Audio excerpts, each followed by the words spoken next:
दोस्तों मैं हूं तौफीक। आपका स्वागत है आपके अपने चैनल इकरा एजुकेशन अड्डा पर, जहां आप शिक्षक नियोजन से जुड़ी हुई खबरें सबसे पहले और सबसे सटीक तरीके से पाते हैं।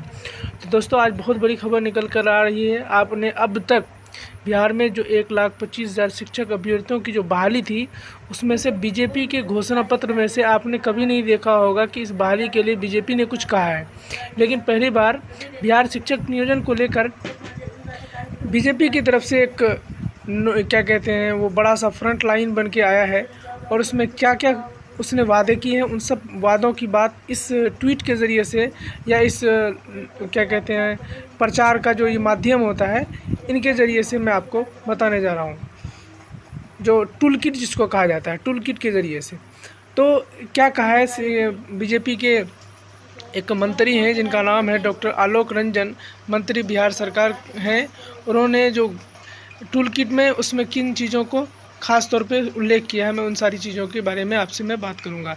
शिक्षक नियोजन के लिए सबसे पहला जो ये है पॉइंट है, वो शिक्षक नियोजन के लिए इसी सप्ताह 2 तरह के शेड्यूल जारी किए जाएंगे। ये 2 तरह के शेड्यूल कैसे होंगे वो देखने वाली बात होगी। 15 दिनों का समय मिलेगा दिव्यांग अभ्यर्थियों को आवेदन करने के लिए, जैसा कि आप सबको मालूम है वो मिल चुका है। 2-3 माह के अंदर चयनित शिक्षक अभ्यर्थियों को मिलेगा नियोजन पत्र। अभी 2-3 माह लगने की पूरी उम्मीद है। जैसा आप सबको मालूम है शिक्षा मंत्री का जिस तरह लगातार बयान बदलता रहा है, 2019 में प्रकाशित विज्ञापन की तिथि पर योग्य दिव्यांगों को लिए ये मौका है। और उसके साथ साथ उसने एक और अच्छी खबर बताई है जो कि आप सबको मालूम ही है। टीटी की योग्यता प्रमाण पत्र की वैधता आजीवन होगी। 2011 से लागू होगा केंद्र सरकार का निर्णय। जैसा कि जो अभ्यर्थी 2011 में भी टीटी पास किए और ज़िंदगी भर उनकी वैधता रहेगी, जैसे कि वो बूढ़े हो गए जब तक मर नहीं जाए। ये उम्र का मतलब ये रहेगा।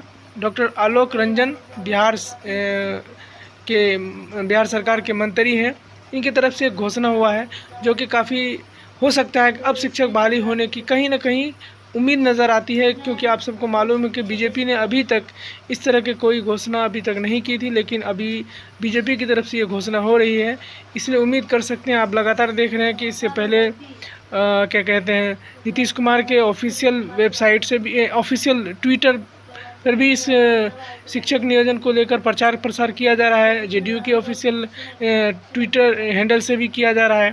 तो चलिए दोस्तों, अगर ये वीडियो आपको पसंद आया इसको लगातार हमें सपोर्ट करें और हमारे चैनल को सब्सक्राइब कर लें, क्योंकि मैं भी इस तरह के न्यूज़ जो भी आती है सबसे पहले लेकर मैं आपके सामने